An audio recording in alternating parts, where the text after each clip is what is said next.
where appropriate. And that's part of the integral idea. We're sort of integrating these earlier consciousness structures, and when it is appropriate to apply them in whatever situation will be appropriate for that. And so that's what he means by integral consciousness structure. He also means this idea with respect to diaphaneity, that it's a new kind of spirituality that's coming in. It starts, we can see it happening in these arts that we've looked at with the transformation in painting, with the aperspectival space coming in. But also you begin to get this sense that the world that is apparent to our senses begins to dissolve into a spiritual world that begins to come pouring through. And so diaphanous means something that's transparent. And that phrase that Joseph Campbell used to the idea is to render the world transparent to the transcendental energies, it comes from Gebser. This idea that the job of a properly functioning mythology is to render the world transparent to the transcendental energies which should come pouring through. And Gebser saw Western civilization at the turn of the 20th century in all of the arts and sciences as moving into this transformation of consciousness, where now there's beginning to be a recognition of spiritual energies. The world is becoming transparent to these energies. And the materialism and patriarchy of the mental consciousness structure are beginning to disintegrate.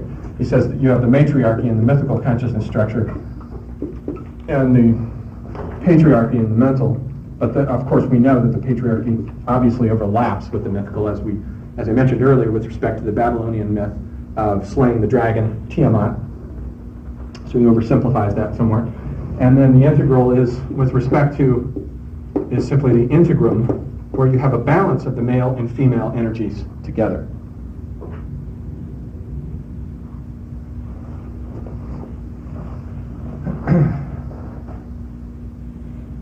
And that's Jean Gebser in a nutshell, without going into further pedantic detail. Remember, each one of these modes has a sort of efficient and deficient mode, and the efficient mode of magic is spellcasting in a proper sense. The deficient mode is black magic. The efficient mode of the mythological structure of consciousness is envisioned myth that comes to you and is spoken by the muses. The deficient mode is when the myths start getting written down. You start losing, the moment that you need to begin to invent writing, you no longer have a training of the memory. And one of the first complaints about the invention of writing in Greek culture was, we complain nowadays about electronic culture, what it's doing to the world of print. But their complaint, and the reason why Socrates refused to write anything down, Socrates was still involved in this oral cultural world where it was thought that, well, if you start writing things down and you bring in books, why do you need to remember anything at all? Want to just start eroding everyone's memories, this whole tradition of writing? And of course that's exactly what it did do, but it enabled a new expansion of information. More information could be written about, and you can construct libraries where you don't just have to go to the elder and ask them to recite every single story that's held in the collective memory of their people in the earlier oral mythic tradition. Now you have a sort of written mythic tradition, but Gebser sees that as a decline within the mythical consciousness structure. The efficient modality of the mental consciousness structure is thinking. The ability to think clearly is not something that we should underestimate. This was a long-fought battle. This is something that man gradually disentangled himself from nature. As we have seen in Steiner's vision of history, it was a long, slow, gradual process. And the alphabet, the introduction of the alphabet here, was something that helped man begin to be able to think clearly and abstractly and to begin to philosophize. But the deficient mode of the mental consciousness structure is hair-splitting, pedantry, overthinking things. And so he says,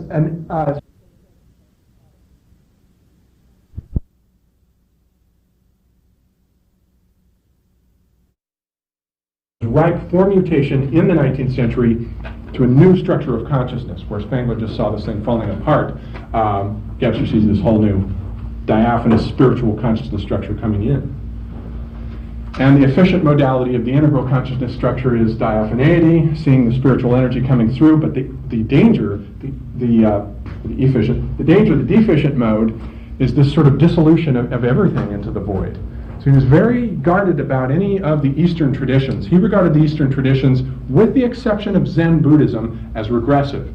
He says, and obviously also with Aurobindo, he liked Aurobindo, but other than that, he says, as far as India goes, as far as I can tell, the whole thing is locked into this giant cavern mentality. They see the world as this closed within this gigantic cavern, and you get all those Buddhist caves Buddhists sort of were originally carving out these caves and burrowing into these cliff walls, and then when they stopped doing that, they started building these stupas, which are these gigantic dome-shaped Buddhist temples. And so indeed, they were very much locked into this idea of the world as a womb. The world is Maya. We are within the womb of the goddess, space-time herself.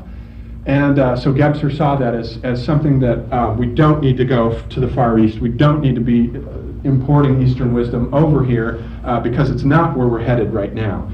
We want to come out of the cavern world and break out of this perspectival way of seeing everything just in terms of one point of view to begin to back up, as both Steiner and Spangler did, and survey everything from an a-perspectival consciousness structure, so that we can see what values are relative to what system and how they apply in that system, and have equal respect for each of these systems.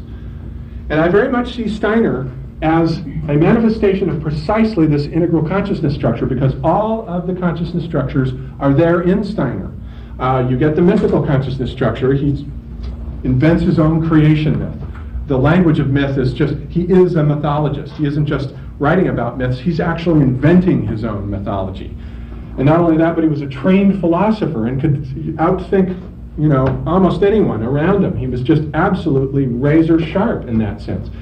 And with the dawning of the Mycalic age, he recognized this movement into a new age of spirituality, in which we would move out of this overemphasis on materialism into an age in which we would reconnect with the transcendental energies at the ground of being.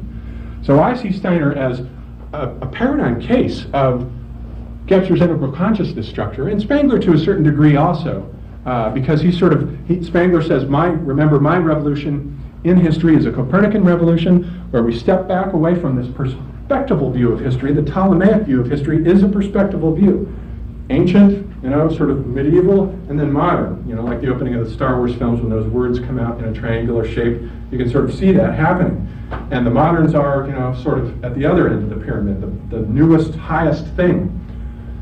And Gebser says, no, that's just, or Spangler rather says, no, that's just absolute nonsense. In the Copernican vision of history, each culture has its own cycle with its own center and its own set of values, and those values should be respected in each one of these cultures.